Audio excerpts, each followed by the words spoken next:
Got a chance to see Penguin, Episode 5, Homecoming. Let's talk about it right now.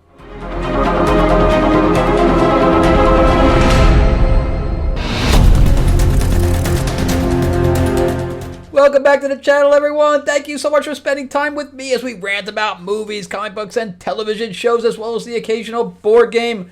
I am your host, Frank Zanca. I'm an award-winning screenwriter, novelist, and comic book writer, and as well as a filmmaker, too. And gearing up for next year, because I don't think anything's going to happen this year.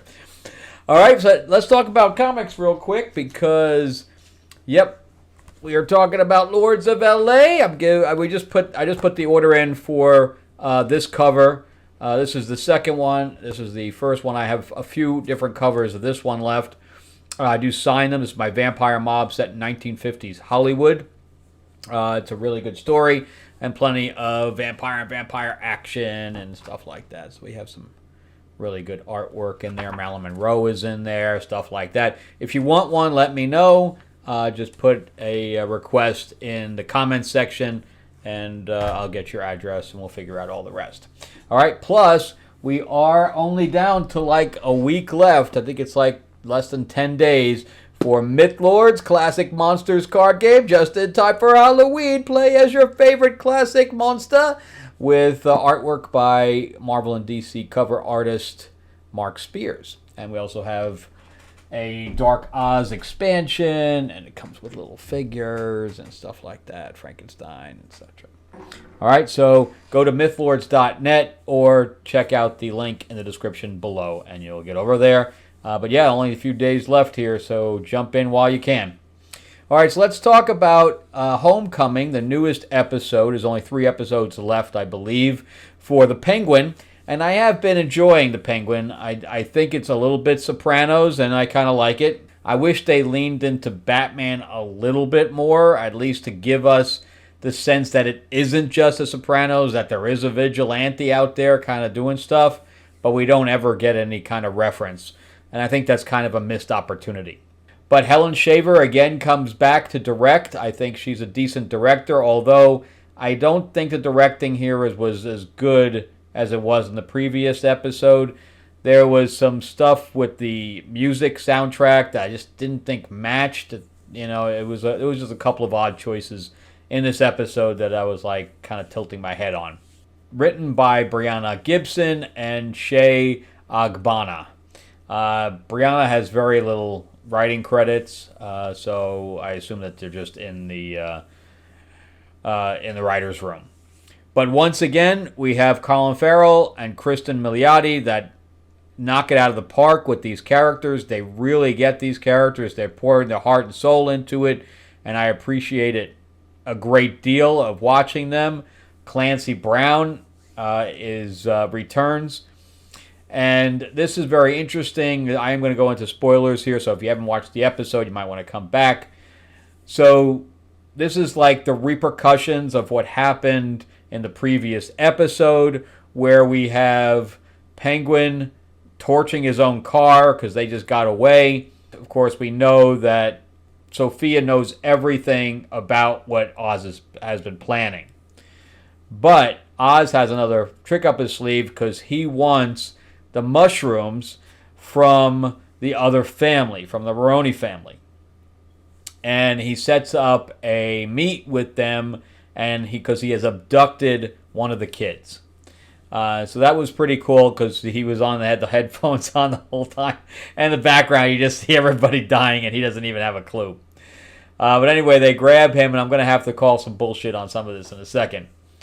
But anyway, so we then go to that meeting where he kind of sets everything up. They set him up, and he sets them up simultaneously. But he also knows that he needs to get rid of Sal in prison. So part of this goes well, and part of it doesn't. Meanwhile, you have Sophia dealing with the cops and the repercussions of everything like that. And you can see that she's kind of heartless because she lets the kid get taken by child services. Not only did she kill her mother, but she made the kid go to a foster family. Sad. Johnny Vitti, I think his name is, he survived just long enough He needed to keep his mouth shut, but it didn't quite happen. So you have Sophia that decides that she is going to not only mangle, but totally erase her father's legacy of the family. So the Falcone family is dissolved. And she brings on the Gigante family, which is giant, I guess, where that is her mother's maiden name. And when Johnny Vitti brings up, whoa, maybe we shouldn't be doing that. I think it's about a hasty. Although the guy who's playing is not Italian at all, but that's how I kind of imagine, what's going on? So she expresses her disapproval by shooting him in the head and then asking if anybody has any problems. And then she brings out the cash that Johnny Vitti told her where it was. And she puts it in the blood of his, because he was bleeding all over the table. I thought that was kind of odd. And then she tells everybody to grab a stack, and so she now rules that family. And I really like that. In fact, I'm doing that with my mob family too, with my Lords of L.A. thing, where the female, but she's a vampire, so of course she has a little bit more strength than Sophia does. Meanwhile, Penguin is worried about his mom because Sal doesn't get killed. He ends up surviving the assassination attempt in jail. However, during the meeting, he sends the son over to the mother while they take control of the truck that has the mushrooms in it. However, the son is doused in gasoline. I don't know if you have ever smelled gasoline, but it has a very, very pungent odor that you can smell like from a mile away, man.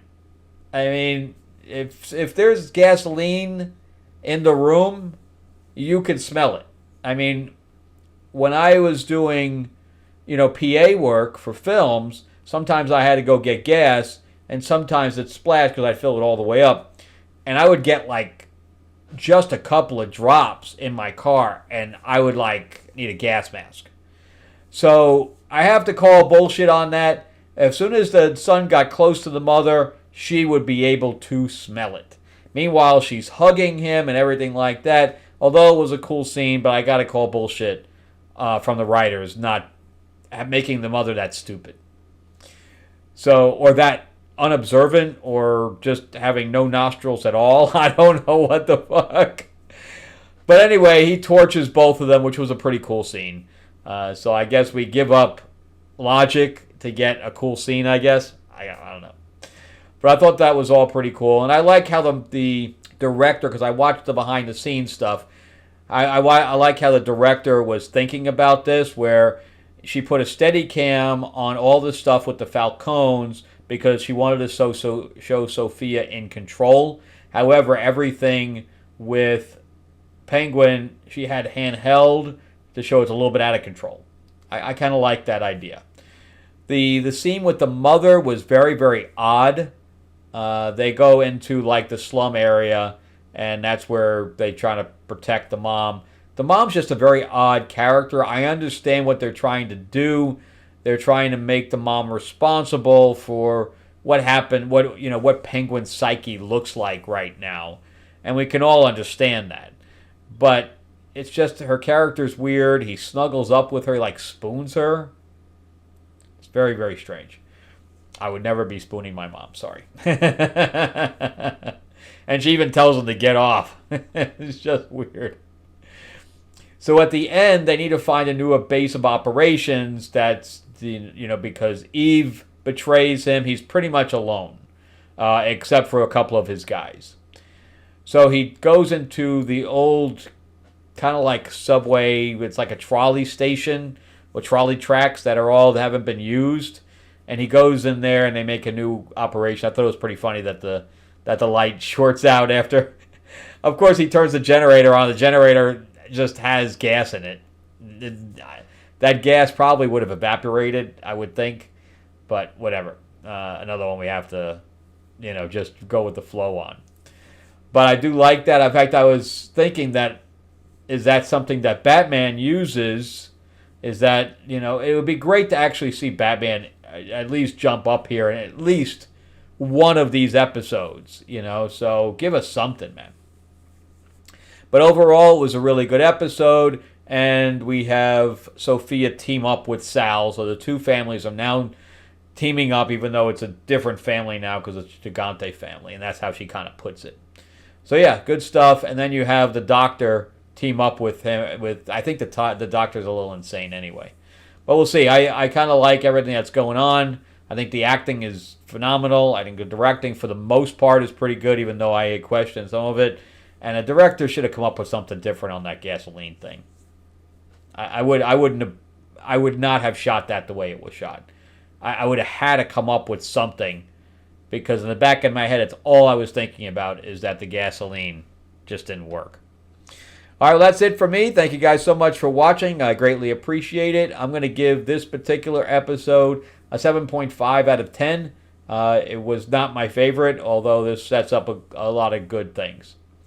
All right, so remember, too, that we have Lords of L.A., where you can play as your favorite classic monster just in time for Halloween, because Halloween is right around the corner. And yes, you could play as Dracula, Frankenstein, the Creature from the Deep, and the Wolfman, and there's other characters in here. We have plenty of characters that are monsters and spells and all this other stuff. It's lots of fun. So yeah, it plays 1 to 4 players. Click on the link below in the description, or go to mythlords.net and get it now. And we're going to be unlocking a 5th player as well. In fact, it's the Wicked Witch, and there's the figure that comes with that. Pretty cool. Remember to give me a like, give me a thumbs up. If you can subscribe, please do. Ring that bell, ding, ding. Get notified of all the stuff that I have coming out. And check out some other videos as well. I do plenty of comic and movie reviews continuously. All right, talk to you soon. All right, have a great week. Bye-bye.